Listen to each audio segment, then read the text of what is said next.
नमस्कार दोस्तों, आज का वीडियो एक इंफॉर्मेटिव वीडियो है जिसमें इंग्लिश के तरीके से आपको बताया गया है कि सब्जेक्ट प्रोनाउन, इंफिनिटिव वर्ब और इंफिनिटिव वर्ब की कॉन्जुगेशन फॉर्म क्या होती है, ताकि जब हम इनका प्रयोग फ्रेंच में करें तो आपको उनके रूल्स पता होने चाहिए। तो आइए वीडियो शुरू करते हैं। तो सबसे पहले आपको समझना है सब्जेक्ट प्रोनाउन क्या होते हैं। देखिए, subject pronoun I, you, he, she, it, we, they, ये सब सब्जेक्ट प्रोनाउन होते हैं। अब जैसे यहाँ पे नाम दिए गए हैं व्यक्तियों के, राम, अजय, सलमा, नादिया। तो अगर मुझे बोलना है Ram is a good boy, तो मैं सब्जेक्ट प्रोनाउन का प्रयोग कैसे करूंगा?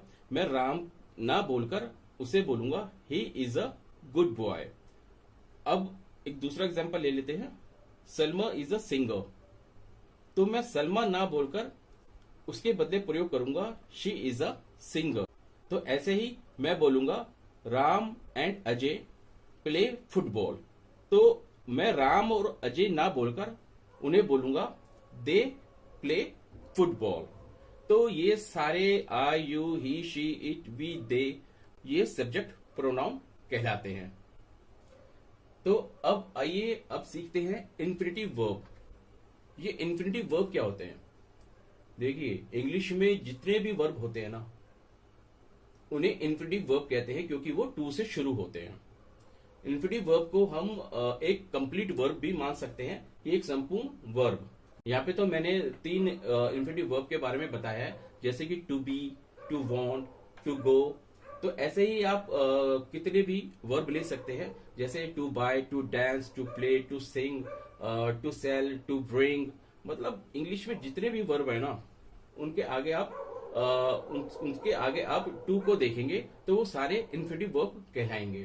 तो जब इन इन्फिनिटिव वर्ब को हम I, you, he, she, it, we, they के लिए प्रयोग करते हैं, तो हमें क्या करना होता है? इन इन्फिनिटिव वर्ब की कॉन्जुगेशन फॉर्म बनानी होती है।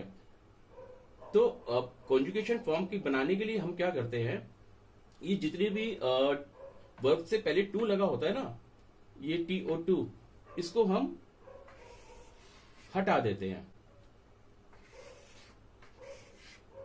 तो अब जो वर्ब बच जाता है, सिंपल वर्ब बच जाता है, जैसे कि इसमें बी बच गया, इसमें WANT वांट बच गया, इसमें गो बच गया। तो हमें इनकी कॉन्जुगेशन फॉर्म बनानी होती है, जो हम I, you, he, she, it, we, they के तुरंत बाद करते हैं अगर हमें किसी वर्ब का प्रयोग करना है तो अब जैसे कि आप देख रहे हैं यहाँ पे ये टू बी इन्फिनिटिव वर्ब है, इसकी हमें कॉन्जुगेशन फॉर्म बनानी है। तो वो कॉन्जुगेशन टू बी की कॉन्जुगेशन फॉर्म क्या होती है? एम, आर, इज, आर, मतलब इज, एम, आर, ये टू बी की कॉन्जुगेशन फॉर्म होती है।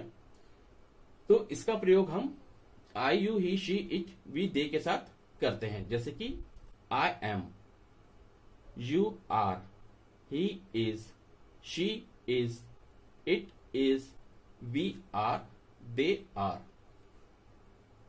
और ऐसे ही ये टू वांट जो है वो इन्फिनिटिव वर्ब है, और इस इन्फिनिटिव वर्ब को अगर I, you, he, she, it, we, they के साथ प्रयोग करना है, यानी सब्जेक्ट प्रोनाउन के जस्ट बात करना है, तो हमें क्या करना होगा? इस टू वांट का टू हटा देना होगा। अब जो ये वर्ब बच जाएगा WANT, इसका हमें कॉन्जुगेशन फॉर्म बनानी होगी, जैसे कि want, wants, want, मतलब I want, you want, he wants, she wants, it wants, we want, they want।